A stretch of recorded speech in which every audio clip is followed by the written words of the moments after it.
the soft hum of server racks was the only sound Marcus had for company. A sterile lullaby in the cold, dim belly of the high-rise office. Outside, the city of Detroit glowed like a promise he was never meant to touch. Every flickering light on the skyline reminded him of life moving on without him. Past midnight now, and the only illumination he knew was the harsh, clinical white glow of his monitor, mirrored in the bloodshot glaze of his tired eyes. Another deadline loomed, unseen but ever-present, a phantom stress that gripped his chest with every keystroke. He was always the last one here, a lonely sentinel watching over a graveyard of cubicles, waiting for ghosts that never left. But tonight, the ghosts felt closer. A shiver crawled down his spine, not from the industrial air conditioning, but from something older, colder. A presence. The vast office felt cavernous and wrong, shadows sinking deeper than they should, stretching unnaturally under the faint fluorescent lights. The creaks of the old floorboards, usually dismissed as harmless settling, took on a rhythmic cadence, as though someone else was walking, slowly, deliberately. He forced logic to prevail. Fatigue, stress, isolation. The mind plays tricks, he told himself. But the whispers. Faint, dry, almost serpentine. They slithered from somewhere between the empty desks. Not words, not language, just intent and hunger.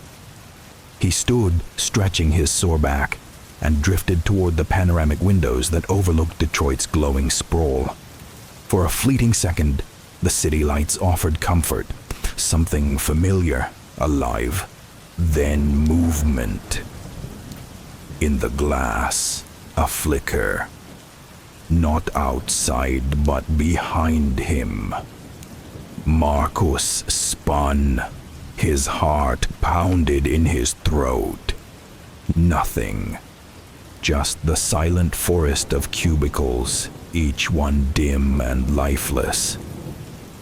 He swallowed, told himself it was just exhaustion, and returned to his desk. But the chill remained. Back at his station, the silence had teeth. The whispers, growing braver now, were clearer. Still impossible to understand, but impossible to ignore. The air thickened with dread, pressing against his skin. The monitor's glow flickered. A surge of fatigue overtook him, heavier than anything he'd felt before. His body collapsed forward, cheek resting against the cold desk surface. Not sleep, not rest, something else. A breath. Cold and wet on his neck. Then something dry brushed through his hair. He jerked upright, gasping. A figure loomed behind the monitor, hooded, still, watching. Its form was more shadow than substance, but it radiated an ageless malice, a hunger. Panic erupted. Marcus scrambled back, sending his chair crashing to the ground. The clatter shattered the silence, but the figure remained still. Two tiny glowing eyes stared at him, burning coals in a sea of void. He ran. Pure, primal instinct. No thoughts. Just escape. Through the maze of cubicles, down the long corridor, into the forgotten service hallway. He remembered the old freight elevator, rarely used, barely maintained. It was his only shot. His fingers shook as he gripped the rusty handle. With a groan, the doors parted, revealing the dim interior. He jumped in and slammed the button for the ground floor. The doors creaked shut, cutting off the office. He was alone. Or so he hoped. The elevator began its slow descent. Then it stopped. A sudden jolt. The flickering overhead bulb sparked, then died. Marcus was plunged into total blackness. A metallic scent, sickly sweet, filled the air. Copper, rust, blood. And then, in the suffocating dark, it appeared. From nothing, the hooded shape materialized. The same glowing eyes, the same unbearable stillness. Long skeletal hands reached forward, fingers tipped with jagged, inhuman claws.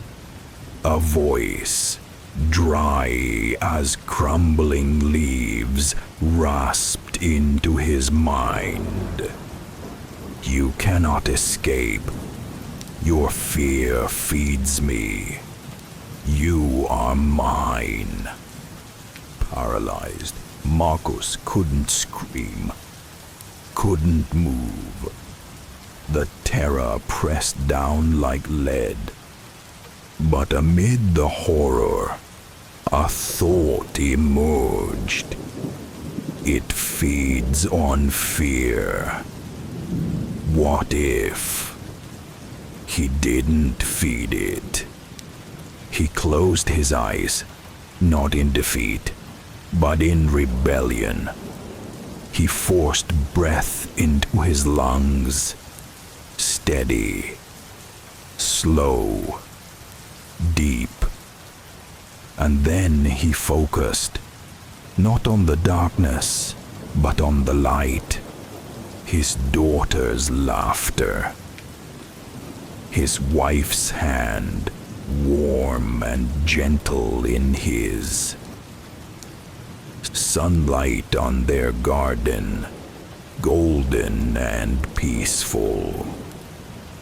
He wrapped himself in that warmth, and the cold retreated. The air shifted. The scent faded. The whispers weakened. Then, a jolt. The elevator surged downward, smooth this time, like normal. A soft chime. The doors opened. Light. Not from flickering bulbs or monitors, but morning sunlight. Real, golden, honest light. The lobby stood before him. Quiet. Calm. Peaceful. The figure was gone. The nightmare exorcised. Marcus stepped into the light.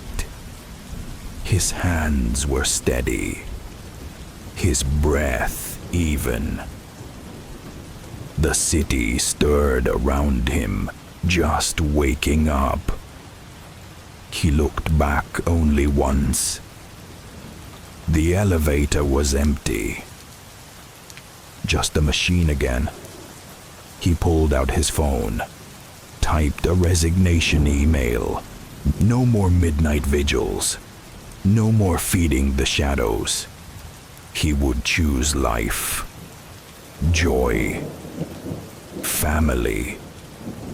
The thing in the elevator had been real, but not in the way monsters usually are. It had been born of his exhaustion, nurtured by neglect, and fed by fear. But now, he had starved it.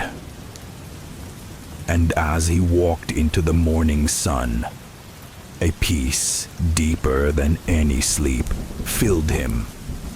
He had escaped. Not just the office, but the darkness within himself.